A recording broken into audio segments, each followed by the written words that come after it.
ಸಿಂಹ ಪ್ರಸೇನಮವಧೀತ್ ಸಿಂಹೋ ಜಾಂಬವತಾ ಹತಃ ಸುಕುಮಾರಕಮಾರೋಧೀಹಿ ತವ ಶೇಷ ಸ್ಯಮಂತಕಃ. ಸಮಸ್ತ ಸಜ್ಜನರಿಗೂ ಶುಭ ನಮಸ್ಕಾರ. ಇಂದು ಭಾದ್ರಪದ ಶುಕ್ಲ ಚೌತಿ, ಎಲ್ಲರಿಗೂ ಗಣೇಶ ಹಬ್ಬದ ಶುಭ ನಮಸ್ಕಾರ.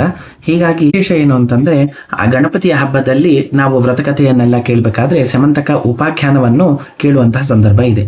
ಇಲ್ಲಿ ಗಣಪತಿಯ ಕಥೆ, ವ್ರತವನ್ನ ಮಾಡುವ ವಿಧಾನವನ್ನ ಹೇಳಿ ಕೊನೆಗೆ ಚಂದ್ರನ ದರ್ಶನ ಮಾಡಬಾರ್ದು ಅಂತ ಗಣಪತಿ ಚಂದ್ರನಿಗೆ ಶಾಪವನ್ನ ಕೊಟ್ಟಾಗ, ಆ ಒಂದು ಶಾಪ ಭಕ್ತ ಜನರು ಭಾದ್ರಪದ ಚೌತಿಯ ಚಂದ್ರನ ದರ್ಶನದಿಂದ ಆಗುವಂತಹ ಅನರ್ಥ ಏನು ಅಂತಂದ್ರೆ, ಯಾರು ಅವತ್ತು ಚಂದ್ರನ ದರ್ಶನ ಮಾಡ್ತಾರೆ ಅವನಿಗೆ ಅಲ್ಲ ಸಲ್ಲದ ಆರೋಪಗಳು, ಅವಹೇಳನೆಗಳು ಬಂದು ಒದಗತ್ತೆ ಅಂತ ನಮ್ಮ ಪುರಾಣ ಪ್ರಸಿದ್ಧ. ಹೀಗಾಗಿ ಆ ಒಂದು ದೋಷವನ್ನು ನಿವಾರಣೆ ಮಾಡಿಕೊಳ್ಳಿಕ್ಕೆ ಸ್ಯಮಂತಕ ಉಪಾಖ್ಯಾನವನ್ನ ನಮ್ಮ ಹಿರಿಯರು ನಮಗೆ ಕೊಟ್ಟಿದ್ದಾರೆ.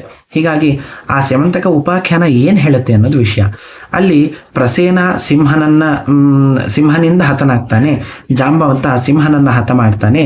ಕೊನೆಗೆ ಆ ಸ್ಯಮಂತಕ ಮಣಿಯನ್ನ ಜಾಂಬವಂತ ಇಟ್ಕೊಂಡಿರ್ತಾನೆ. ಕೃಷ್ಣ ಅವನನ್ನು ಗೆದ್ದು ಆ ಸ್ಯಮಂತಕ ಮಣಿಯನ್ನ ತಾನು ಪಡ್ಕೊಂಡು ಸತ್ರಾಜಿತನಿಗೆ ಒಪ್ಪಿಸ್ತಾನೆ ಅಂತ ಈ ಕಥೆಯನ್ನ ನಾವು ಕೇಳ್ತೀವಿ.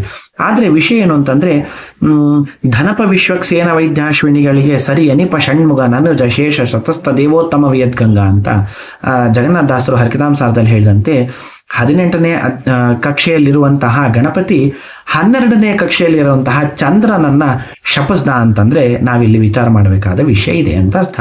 ಹೀಗಾಗಿ ಚಿಕ್ಕವರು ದೊಡ್ಡವರಿಗೆ ಶಾಪ ಕೊಟ್ರು ಅಂತಂದ್ರೆ ಅಲ್ಲಿ ಏನೋ ಒಂದು ವಿಶೇಷ ಅಂಶ ಇರಬೇಕು. ಇಲ್ಲ ಅಂತಂದ್ರೆ ಸಣ್ಣವರು ದೊಡ್ಡವರಿಗೆ ಶಾಪ ಕೊಡ್ಲಿಕ್ಕೆ ಸಮರ್ಥರ. ವಿಚಾರ ಮಾಡಿ, ದೇವತೆಗಳು ಪರಶುಕ್ಲತ್ರೆಯರಲ್ಲದೆ ಬೇರೆ ದೇವತೆಗಳಿಗೆಲ್ಲ ಆಗಾಗ ಕಲಿಪ್ರವೇಶಗಳಾಗಿ ಅವರಲ್ಲಿ ದೋಷಯುಕ್ತವಾದಂತಹ ಒಂದು ಕಹಿ ಘಟನೆಗಳು, ಸಂದರ್ಭಗಳು ನಡೆಯುವಂತಹ ಸನ್ನಿವೇಶಗಳು ಬರುತ್ತೆ. ರುದ್ರದೇವರು, ಇಂದ್ರದೇವರು ಇತ್ಯಾದಿಗಳು ಎಲ್ಲರೂ ಆ ಥರ ವ್ಯತ್ಯಾಸ ಮಾಡಿದಂತಹ ಸಂದರ್ಭಗಳು ಹಲವಾರು ಪುರಾಣಗಳಲ್ಲಿ ನಾವು ಉಲ್ಲೇಖ ನೋಡ್ತೀವಿ. ಹೀಗಾಗಿ ಚಂದ್ರನು ಕೂಡ ಆ ಒಂದು ಸಂದರ್ಭದಲ್ಲಿ ಗಣಪತಿಯನ್ನ ಅವಹೇಳನೆ ಮಾಡುವಂತಹ ಒಂದು ನಾವು ವಿಷಯವನ್ನ ಪುರಾಣದಲ್ಲಿ ನೋಡಿದಾಗ, ಗಣಪತಿ ಪುನಃ ಶಾಪ ಕೊಟ್ರೆ ಆ ಶಾಪ ಸಲ್ಲತ್ತೋ ಅಲ್ಲೋ ಅನ್ನೋಂತ ನಾವು ವಿಚಾರ ಮಾಡ್ಬೇಕಲ್ವಾ. ಹೀಗಾಗಿ ನಾವು ವಿಚಾರ ಮಾಡಕ್ ಮುಂಚೆನೆ ಕೃಷ್ಣದೇವರ ಅನುಗ್ರಹ ಮಾಡಿ ಆಯ್ತು, ಹೀಗಾಗಿ ಆ ಶಾಪ ಸರಿ ಇದೆ ಅಂತ ಹೇಳ್ತಾ ಅವತ್ತಿನ ದಿನ ಚಂದ್ರನನ್ನ ದರ್ಶನ ಮಾಡ್ಲಿಕ್ಕಿಲ್ಲ. ಮಾಡಿದ್ದಂತಹ ದೋಷಕ್ಕೆ ಈ ಸ್ಯಮಂತಕ ಉಪಾಖ್ಯಾನವನ್ನ ಕೇಳಿದ್ರೆ ಆ ದೋಷ ಎಲ್ಲ ನಿವಾರಣೆ ಮಾಡ್ತೀನಿ ಅಂತ ಕೃಷ್ಣದೇವರೇ ವಿಧಿಸಿದಂತಹ ಆಜ್ಞೆ. ಸರಿಯಪ್ಪ, ಈ ಸ್ಯಮಂತಕ ಉಪಾಖ್ಯಾನವನ್ನ ವಿಚಾರ ಮಾಡಿ ಅಲ್ಲಿ ಕೇವಲ ಒಬ್ಬರಿಂದ ಒಬ್ರು ಆ ಸ್ಯಮಂತಕ ಮಣಿ ಹೋಯ್ತು ಅಂತಂದ್ರೆ ಆ ಮಣಿಯಿಂದ ನಮಗೇನು ಲಾಭ, ಅಥವಾ ಆ ಕಥೆ ಕೇಳೋದ್ರಿಂದ ನಮಗೇನು ಲಾಭ ಅಂತಂದ್ರೆ, ಅಲ್ಲಿ ನಾವು ವಿಚಾರ ಮಾಡಬೇಕಾಗಿರೋದು ಆ 2 ಶ್ಲೋಕ ಹೇಳ್ತೀವಿ. ಆದ್ರೆ ಕೇವಲ ಆ 2 ಶ್ಲೋಕ ಅಷ್ಟೇ ಅಲ್ಲ ನಾವು ವಿಚಾರ ಮಾಡಬೇಕಾಗಿರೋದು. ಯಾಕೆ ಅಂತಂದ್ರೆ ಅಲ್ಲಿ ಏನಾದ್ರೂ ಒಂದು ಫಲದಾಯಕ ವಿಷಯ ಏನು ಅಂತಂದ್ರೆ, ಕೃಷ್ಣನಿಗೆ ಜಾಂಬವಂತ ತಾನು ಸೋತಾದ್ಮೇಲೆ ಕೃಷ್ಣನಲ್ಲಿ ರಾಮರೂಪ ನೋಡಿ ಆ ಕೃಷ್ಣನಿಗೆ ತನ್ನ ಮಗಳಾದಂತಹ ಜಾಂಬವತಿಯನ್ನ ಕೊಟ್ಟು ವಿವಾಹ ಮಾಡ್ತಾನೆ ಆ ಸ್ಯಮಂತಕ ಮಣಿಯ ಸಹಿತ. ಇನ್ನ ಸತ್ರಾಜಿತರಾಜನಿಗೆ ಆ ಸ್ಯಮಂತಕ ಮಣಿಯನ್ನ ಕೃಷ್ಣ ಕೊಟ್ಟಾಗ ಪುನಃ ತಾನು ಮಾಡಿದಂತಹ ತಪ್ಪು ತಿದ್ದುಕೊಂಡು ಪುನಃ ಆ ಸ್ಯಮಂತಕ ಮಣಿಯ ಜೊತೆ ತನ್ನ ಮಗಳಾದಂತಹ ಸತ್ಯಭಾಮಾದೇವಿ ಸಹಿತನಾಗಿ ಕೃಷ್ಣನಿಗೆ ಅರ್ಪಣೆಯನ್ನ ಮಾಡ್ತಾನೆ. ಹೀಗಾಗಿ ನಮ್ಮ ಶಾಸ್ತ್ರದ ಮಾತು ಹೇಳಿದಂತೆ ಸರ್ವದೇವ ನಮಸ್ಕಾರ ಕೇಶವಂ ಪ್ರತಿಗಚ್ಚತಿ.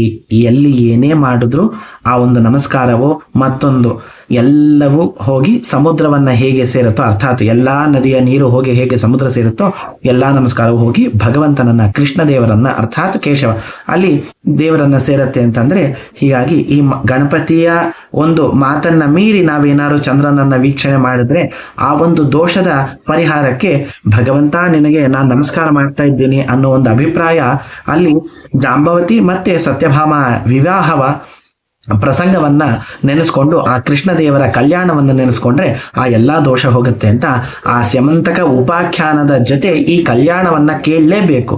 ಹೀಗಾಗಿ ಆ ಒಂದು ಅಭಿಪ್ರಾಯದಲ್ಲಿ ಮಾಡಿದಂತಹ ದೋಷ ನಿವಾರಣೆ ಮಾಡುತ್ತೆ ಅನ್ನೋದರಲ್ಲಿ ತಾತ್ಪರ್ಯ ಹೊರತಾಗಿ ಕೇವಲ ಆ ಒಂದು ಸಿಂಹನಿಂದ ಜಾಂಬವಂತನಿಂದ ಕೃಷ್ಣ ಅನ್ನೋದ್ರಲ್ಲಿ ಪೂರ್ಣ ತಾತ್ಪರ್ಯ ಅಲ್ಲ ಅನ್ನೋದು ನಮ್ಮ ಅಭಿಪ್ರಾಯ. ಹೀಗಾಗಿ ಆ ಗಣಪತಿ ತತ್ವವನ್ನ ಆಕಾಶಕ್ಕೆ ಅಭಿಮಾನಿ ಹೌದು, ಮತ್ತೆ ವಿಶ್ವವನ್ನ ಉಪಾಸನೆ ಮಾಡುವಂತಹ ವಿಶ್ವಂಭರನ ದಾಸನೂ ಹೌದು ಗಣಪತಿ. ಹೀಗಾಗಿ ಆ ಗಣಪತಿ ಅಂತರ್ಗತ ಪ್ರಾಣಸ್ಥ ವಿಶ್ವಂಭರ ರೂಪಿ ಪರಮಾತ್ಮ ಇಂದು ಎಲ್ಲ ಸಮಸ್ತ ಸಜ್ಜನರಿಗೂ ಶುಭವನ್ನ ಅನುಗ್ರಹ ಮಾಡಲಿ ಅಂತ ಹೇಳ್ತಾ ನನ್ನ ಮಾತನ್ನ ಮಧ್ವಾಂತರ್ಗತ ಕೃಷ್ಣಾರ್ಪಣ ಹೇಳ್ತಾ ಇದ್ದೆ.